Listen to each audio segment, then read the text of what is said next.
আওয়ামী লীগকে আমাদের চিনে রাখতে হবে যে আওয়ামী লীগ সেই আওয়ামী লীগ যে স্বাধীনতার পরে পরেই আমাদের গণতন্ত্রের স্বপ্নকে ধ্বংস করেছিল।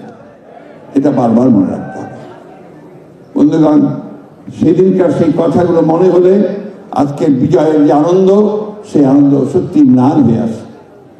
আমরা দেখেছি সেদিন শান্তি সেনের স্ত্রী, তার পুত্রবধূ এবং তাদের পড়শি হানিফা বেগমকে তুলে নিয়ে গিয়ে তৎকালীন রক্ষী বাহিনী দিয়ে কিভাবে তারা 21 দিন নির্যাতন করে তারা পাঠিয়ে দিয়েছে।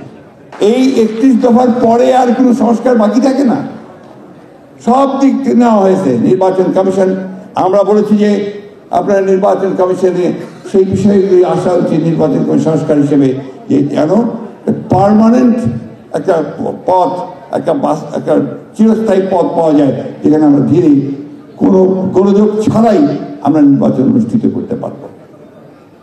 একটা সিস্টেম এভলভ করতে পারবো, যে সিস্টেমটা আমাদেরকে পিসফুল ট্রান্সফার অফ পাওয়ার দেবে, সেটা আমরা বলেছি। আমরা বলেছি পার্লামেন্টে কে দ্বিকক্ষ বিশিষ্ট করার জন্য, এককেন্দ্রিক না করার জন্য। আমরা বলেছি প্রেসিডেন্ট এবং প্রধানমন্ত্রীর যে ক্ষমতা, তাকে আপনার ভারসাম্য করে রাখতে হবে। আমরা বলেছি একজন ব্যক্তির 2 বারের বেশি প্রধানমন্ত্রী, পরপর 2 বারের বেশি প্রধানমন্ত্রী হওয়া উচিত নয়।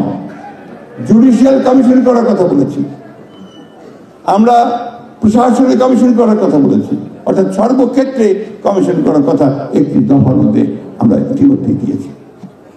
তো সুতরাং ওই কথাগুলো বলবেন না। আমরা আসলেও আমরা পুরোপুরিভাবে আমরা একটা সংস্কারের প্রতি দুর্নীতি, সেই সংস্কারগুলো দিয়েছি। আসুন আমরা আমাদের ভারপ্রাপ্ত চেয়ারম্যান তারেক রহমান সাহেবের সেই যুগান্তকারী যে 31 দফা, সেই 31 দফা কর্মসূচিকে আমরা সামনে এগিয়ে নিয়ে যাই। এবং আমি আবার বলতে চাই, যে কথাটা বারবার আমরা বলছি, যে সবচেয়ে বেশি যে প্রয়োজনীয় চ্যালেঞ্জকে মোকাবেলা করার, সেটা হচ্ছে যে আমাদেরকে অবশ্যই অতি দ্রুত একটি গ্রহণযোগ্য নির্বাচনের মধ্য দিয়ে এই সংস্কারের পথকে আমাদের সুগম করতে হবে।